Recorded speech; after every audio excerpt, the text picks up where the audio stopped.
No domingo passado, quantos estavam aqui domingo passado? Levanta a mão. Amém. A grande maioria estava. Eu falei sobre um texto chamado na Bíblia de os 12 espias. Então a Bíblia fala que Moisés estava no Egito com 2 milhões de pessoas. Esses 2 milhões de pessoas eram hebreus que estavam sendo escravizados por Faraó no Egito.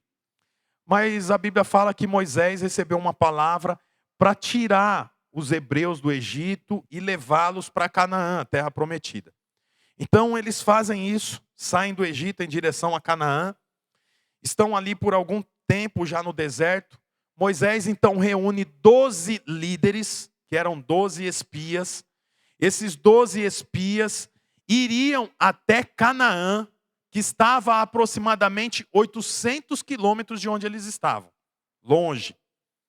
Então, a Bíblia fala que esses 12 espias vão até Canaã para espiar a terra e retornar para Moisés com um relatório da terra que eles iam possuir.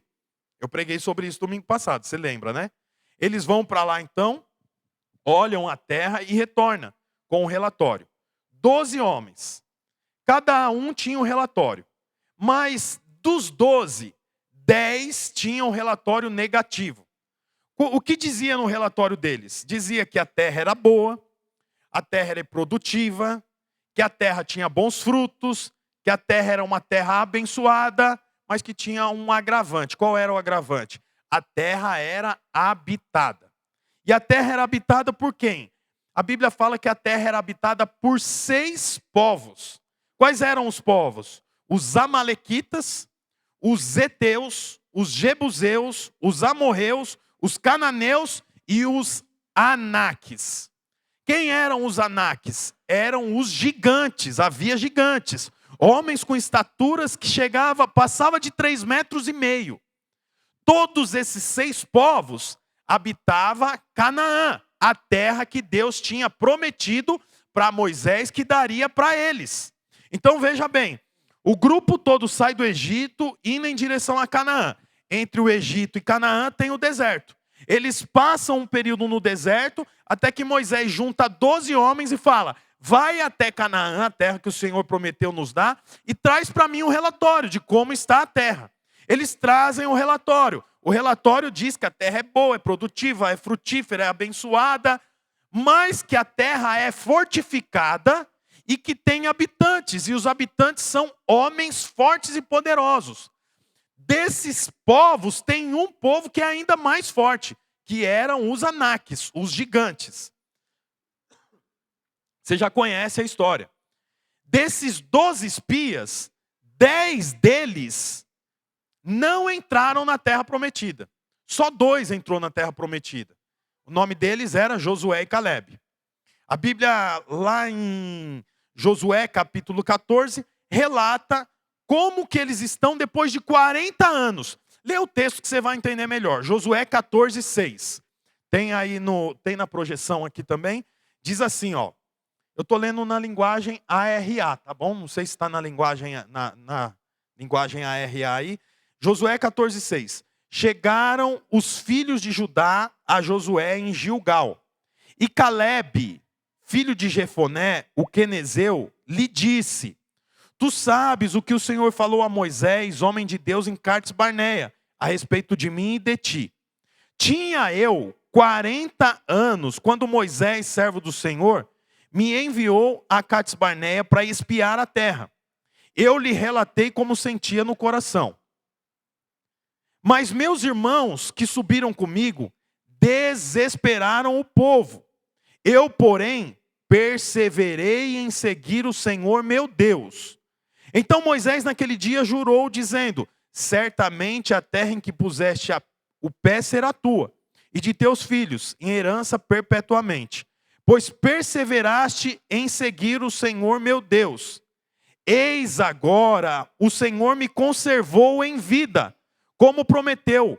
45 anos há desde que o Senhor falou essas palavras a Moisés, andando Israel ainda no deserto, e já agora sou de 85 anos.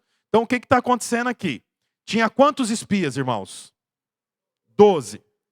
2 tinham o relatório positivo. Qual era o relatório positivo? A terra é boa, é produtiva, tem gigantes, mas esses gigantes nós vamos comer como se eles fossem pães. Lembram disso? Os outros 10 espias disse: a terra é boa, produtiva, abençoada, mas tem gigantes. Os gigantes olham para nós como se nós fôssemos gafanhotos. Esse era o relatório dos 10. O relatório de Josué e Caleb era o contrário. O relatório de Josué e Caleb falava: realmente tem gigantes, mas nós vamos comê-los como se eles fossem pães. Você lembra disso, né? Que eu falei domingo passado. Aí a Bíblia diz que eles caminharam 40 anos no deserto.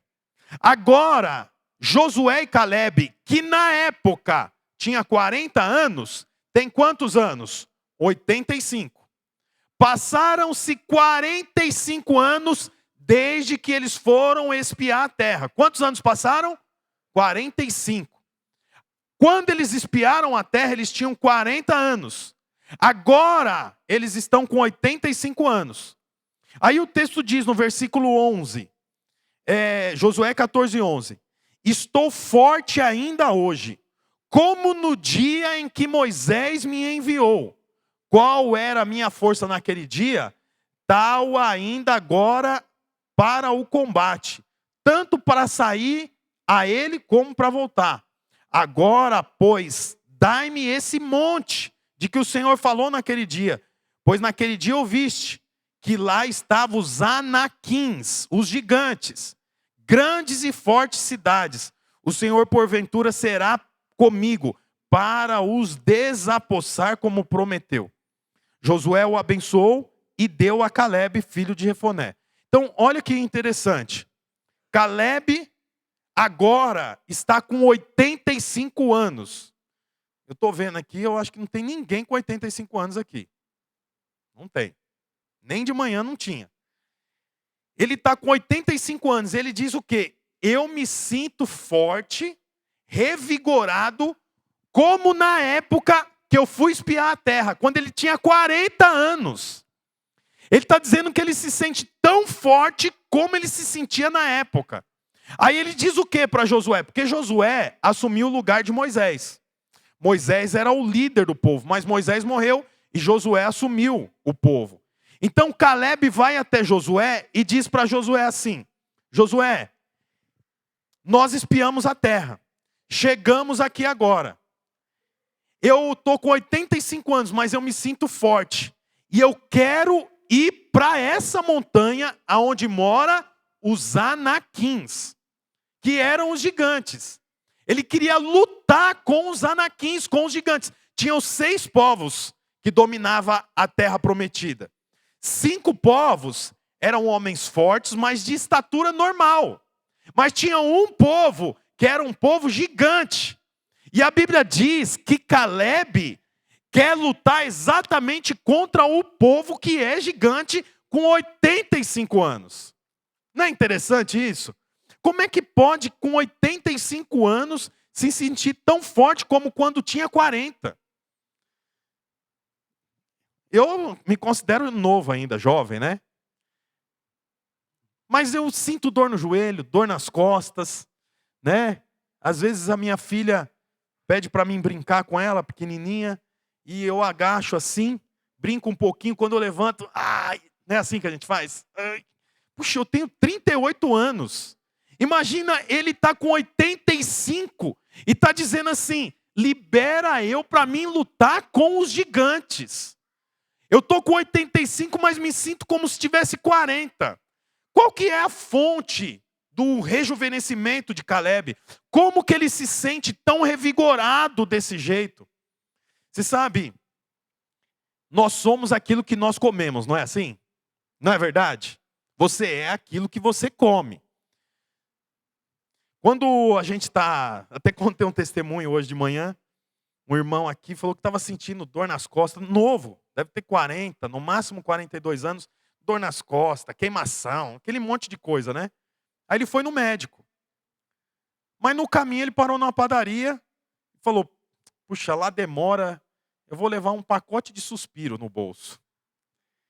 Aí ele estava gordinho, colocou aquelas blusas que o bolso passa de um lado para o outro, sabe? E pôs a mão no bolso, sentou esperando o médico e foi comendo suspiro. Comendo suspiro. Aí o médico chamou. Aí ele foi.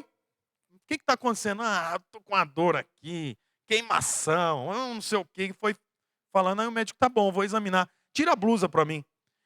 Aí ele foi tirar a blusa, só que você já viu o cara quando está com sobrepeso, quando vai tirar a blusa? Ele puxa, engaveta aqui, não sai, ele lutando, daqui a pouco a blusa aqui em cima, ele ouve um barulho.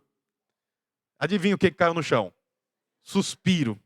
Foi suspiro para todo lado e ele, dentro da blusa, ele falou, não sabia se eu entrava para dentro da blusa ou se eu tirava a blusa. Com vergonha, aí ele tirou a blusa, o médico na frente dele falou, pode pôr a blusa, eu já sei qual é o seu problema. É o que você está comendo, um pacote de suspiro. Né? Então assim, você sabe, a maioria dos nossos problemas físicos, muitas vezes, está relacionado à comida.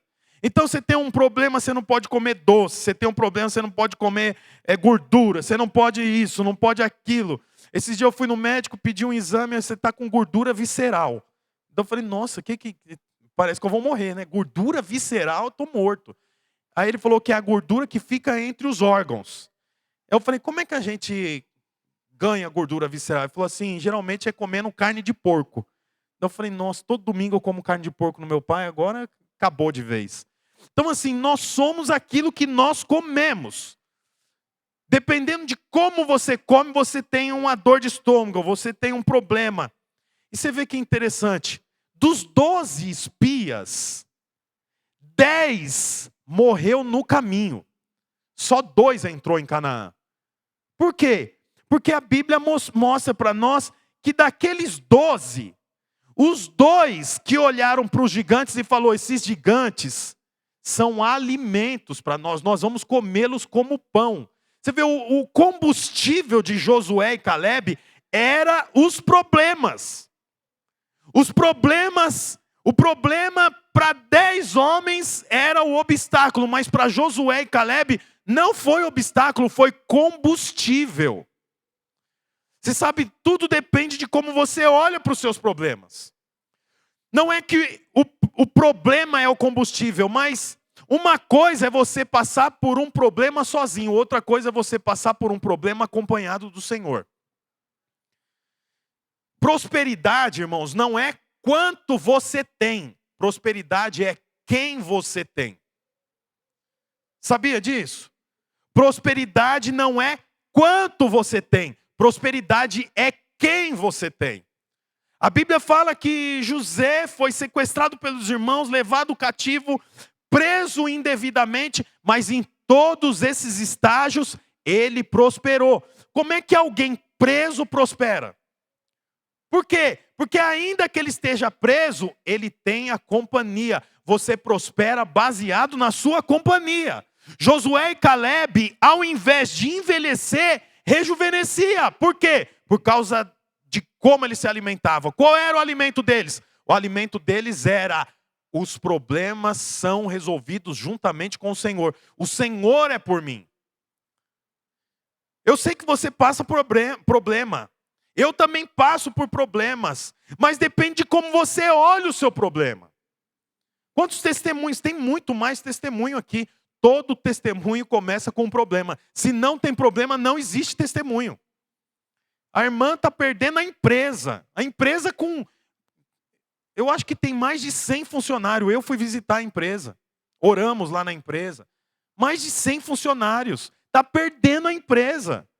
A outra irmã não pode ficar grávida. Aí fica triste porque está engordando, a perna inchando, problema do ciclo menstrual. Problema.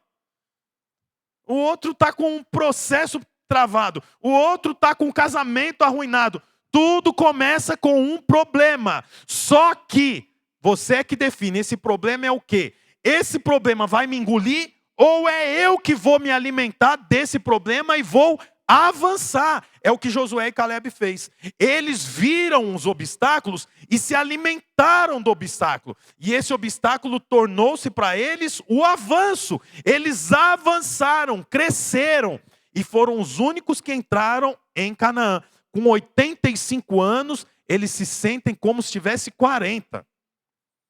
Quero declarar sobre a sua vida em nome de Jesus, que o Senhor revigora o seu físico, que o Senhor revigore o seu emocional, que você em nome de Jesus possa sentir-se como se você tivesse rejuvenescendo. Você crê nisso, meu irmão? Se Deus fez com Josué, Ele pode fazer com você também. Você vê que interessante, Josué, aliás, Caleb, podia ter escolhido para enfrentar os amalequitas, descendente de Amaleque, homens de estatura normal, ia ser uma luta justa. Caleb podia ter escolhido os heteus, os jebuseus, os amorreus, mas ele vai no pior. Qual é o pior? Eu quero a terra de Anak. Por quê? Porque ele entendeu que o problema é trampolim para você. Ele entendeu que o problema é trampolim para ele. E aí, ele então escolhe o monte mais alto que havia. A cidade que estava estabelecida ali, na onde Caleb pede para Josué, olha, eu quero esse lugar aqui. Esse lugar aqui é para eu quero como herança. Era um monte mais alto que tinha, e lá tinha uma cidade. O nome da cidade era Kiriat Arba. Kiriat Arba significa cidade de Arba. Arba era o gigante mais forte que tinha. Não é eu que estou falando, não, isso é história. Arba, o nome Arba significa 4. Possivelmente era o gigante que alcançava 4 metros. O maior dos gigantes era Arba, o dono da cidade chamado Kiriat Arba. A Bíblia fala que Caleb foi lá e lutou. E a batalha levou tempo, meses. Todo o povo hebreu lutou por 5 anos para assumir Canaã. 5 anos de luta. Aí a Bíblia diz que ele assumiu. Quando ele assumiu, o nome foi alterado. Antes, o nome da cidade era Kiriat Arba. Cidade de Arba. Agora que Caleb assumiu a cidade e destruiu os gigantes, o nome daquela cidade é Hebron. Hebron. O que significa o nome Hebron? O nome Hebron significa o amigo. Você sabe, Josué e Caleb eram amigos de Deus. A Bíblia diz assim que você não pode ser amigo de Deus e amigo do mundo. Ou você é amigo de Deus ou você é amigo do mundo. Ou você tem olhos espirituais ou você tem olhos naturais. Josué e Caleb tinham olhos naturais. Portanto, ele recebeu a terra do amigo que é o Senhor. Eu quero dizer para você que há terras para você possuir, há coisas para você receber, mas você precisa entender que você tem um amigo, e o nome desse amigo é Cristo. Ele é com você. Confie nisso, creia nisso, declare isso. Então você vê, era a terra de Arba, agora é a terra do amigo. A terra que você está lutando pode ser uma terra difícil. Você pode estar lutando diversas lutas, diversas batalhas. E é uma terra que parece habitada por gigantes. Mas eu quero declarar que o Senhor já deu para você a terra do casamento próspero. O Senhor já deu a você a terra do comércio próspero. O Senhor já deu para você a terra da família próspera. Os seus filhos prosperarão. Eu declaro em nome de Jesus que o Senhor já deu para você a terra da saúde para você e para sua família. Você sabe, essa terra, vou falar rapidamente aqui, o tecladista pode vir aqui, Alex, por favor? Quero falar um pouquinho sobre Hebron. Porque Hebron, na Bíblia, é um marco. Antes era a cidade dos gigantes, mas agora é a cidade do amigo. Hebron. Nós vemos na Bíblia muitas vezes o nome dessa cidade. Essa cidade, Hebron, por exemplo, É a cidade aonde Abraão mais ficava. É a cidade preferida de Abraão. Foi a cidade onde a esposa de Abraão morreu, Sara. Foi lá, inclusive, que Davi estabeleceu o reino dele. O Senhor deu para Davi o reino no lugar de Saul. Quando Davi assume a posição de rei, ele pergunta para Deus: aonde eu devo estabelecer o reino? Em qual cidade? E Deus falou: estabelece em Hebrom. Portanto, Hebrom é uma cidade conhecida na Bíblia. A Bíblia conta lá no livro de Neemias que tinha um rei chamado Xerxes. Era o rei da Babilônia. Ele então toma todos os hebreus cativos. Passado alguns anos, Neemias em oração pede para o rei Xerxes: estou tão triste, deixa eu voltar a construir a cidade de Jerusalém. O rei Xerxes fala: pode ir, vai construir. Ele tinha muitas cidades, mas ele começou por Hebrom. Hebrom era uma terra conhecida, era uma cidade conhecida, era a cidade mais alta que tinha de Jerusalém. Mas tinha uma coisa importante. De tudo isso que eu falei, uma coisa que você tem que saber sobre Hebrom. Hebrom era a cidade refúgio. A Bíblia fala lá em Josué, no capítulo 20, que Josué 20, versículo 7. A Bíblia fala que, pode deixar o texto aí, que agora que Josué ganhou ou conquistou toda aquela terra, eram muitas cidades. Mas tinha 6 cidades, que os nomes delas estão aqui, designaram, pois, Quedes, na Galileia, Siquém, na região montanhosa, Quiriate Arba, ou seja, Hebrom, da região montanhosa de Judá, Bezer, no deserto, Remote, em Gileade, e Golã, em Bazã, da tribo de Manassés. Versículo 9, olha agora. São estas as cidades que foram designadas para todos os filhos de Israel. Foram essas cidades designadas a todos os filhos de Israel e para o estrangeiro que habitava entre eles, para que se refugiassem nelas todos aqueles que por engano matassem alguma pessoa. Como é que mata por engano alguma pessoa? Os hebreus saíram do Egito, passaram no deserto e chegaram em Canaã. Eles estão povoando Canaã. Portanto, não tinha leis sobre rua, sobre venda, comércio.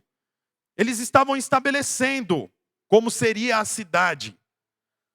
Então, o que poderia acontecer? Por exemplo, alguém está andando com o cavalo e aí passa um adolescente correndo e aquela pessoa que está no cavalo atropela o adolescente. E o adolescente morre. Agora, esse homem que estava no cavalo vai ser... Como? Ele vai, na realidade, o pai daquela criança que morreu, o tio daquela criança que morreu, vai fazer o quê? Vai querer matar ele, certo? Vai querer se vingar. Essa era a palavra que eu estava tentando. Vai querer se vingar. Por quê? Porque não tinha as leis estabelecidas. Então vamos supor que eles estão construindo a casa.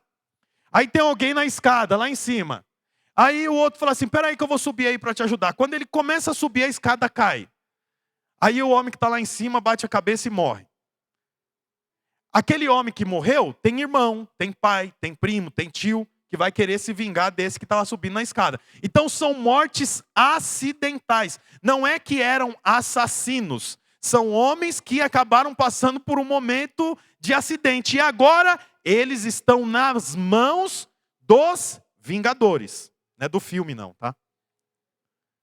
Agora eles estão correndo perigo. Então, para esse tipo de situação, foi estabelecido 6 cidades refúgio, como o texto diz aqui. Portanto, se alguém cometesse um crime, matando outra pessoa sem querer, ele iria para uma das cidades refúgio. E Hebrom era uma cidade refúgio. Hebrom era uma cidade que anteriormente era habitada por gigantes, homens incrédulos. Mas agora Hebrom é uma cidade de misericórdia. Hebrom é uma cidade de segurança. Hebrom é uma cidade onde aquelas pessoas não têm medo do vingador, mas elas sabem que elas estão protegidas. De manhã eu até falei para os irmãos, você me desculpa de eu estar mudando de assunto. Mas você sabe, todo culto é importante que você vai para casa sabendo que você está em uma terra segura, uma terra como Hebrom. Você está em Cristo. Cristo é a cidade refúgio. E a cidade refúgio é para quem? É para aqueles que fizeram coisas que não devia ter feito. Ainda que tenha sido acidental. Ainda que tenha sido sem querer. Ainda que você tenha feito barbaridades. Não importa, há uma Hebrom para você. É a cidade do amigo. É a cidade do amigo.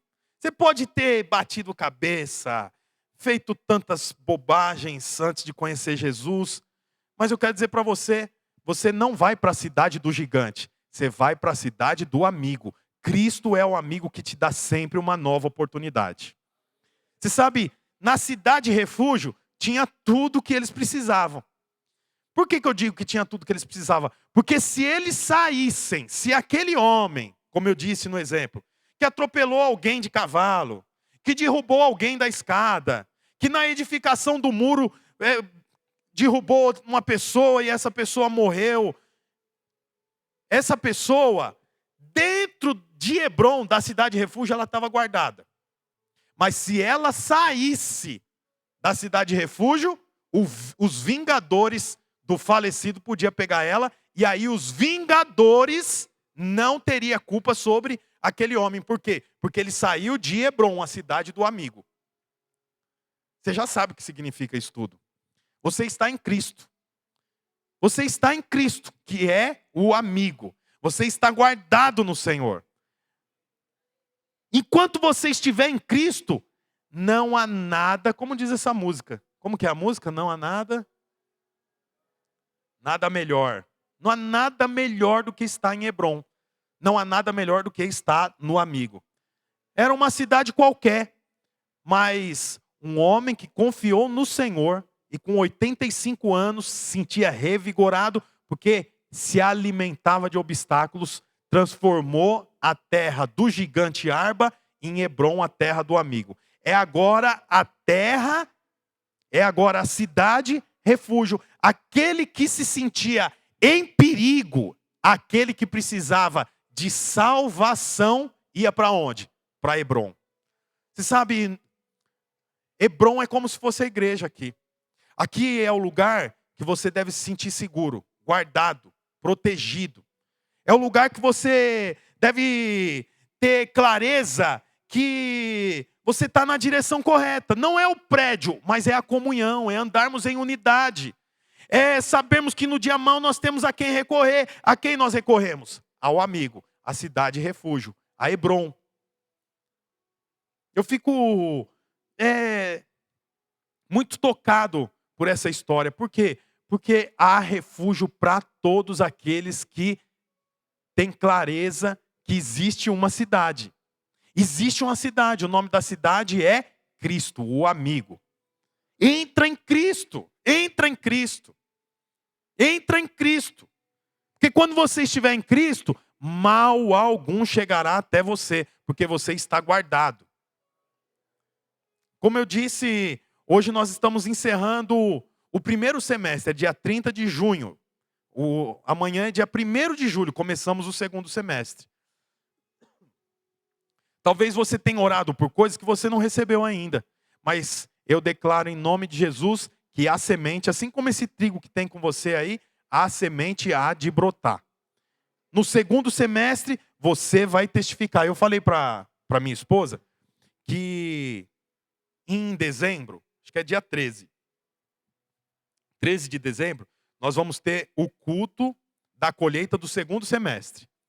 E o que eu quero fazer? Eu quero colocar bexigas aqui, sabe? Bexiga, aquelas bexigas que fica com gás hélio, que fica flutuando, com o número de testemunho que eu receber. Então os irmãos vão mandando testemunho e nós vamos enchendo balão aqui. Vamos enchendo o balão. Para quando você chegar, você visualizar o que o Senhor fez ao longo de 6 meses. Porque eu tenho muitos testemunhos aqui, tem folhas aqui com 2 testemunhos. Tem no meu WhatsApp aqui, hoje de manhã, eu tive que procurar 3 pessoas que eu tenho testemunho, mas não deu tempo de contar. Mas você não está vendo. Eu quero que você chegue e veja aqui, cheio de balões, sabendo que o Senhor ouviu a oração de muitas pessoas e um dos balões vai ser o seu em nome de Jesus. Você precisa saber que você está no lugar refúgio. Há segurança. O vingador não pode te alcançar. Você foi alcançado primeiro pelo amigo. O vingador não chegou em você. O amigo chegou. O vingador é Satanás, mas o amigo é Cristo. Ele te encontrou antes que o vingador encontrasse. Agora você está em Hebrom, a cidade refúgio. Aleluia, irmãos. Os problemas vão vir? Vão vir. Sabe o que você vai fazer? Comê-los como se fosse pão. Assim como Josué e Caleb fez. Quero que você volte para sua casa hoje com o coração cheio de fé. Coração cheio de fé. Que esses testemunhos gerem no seu coração fé para que você possa testificar o seu no final desse ano ainda. Amém, irmãos? Fica de pé no seu lugar, nós estamos encerrando. Olá, você acabou de escutar mais uma de nossas pregações. Eu quero aproveitar e te fazer um convite para que você venha aqui nos conhecer pessoalmente em um dos nossos cultos. Também aproveite e nos siga nas redes sociais para mais informações. Deus abençoe e até mais.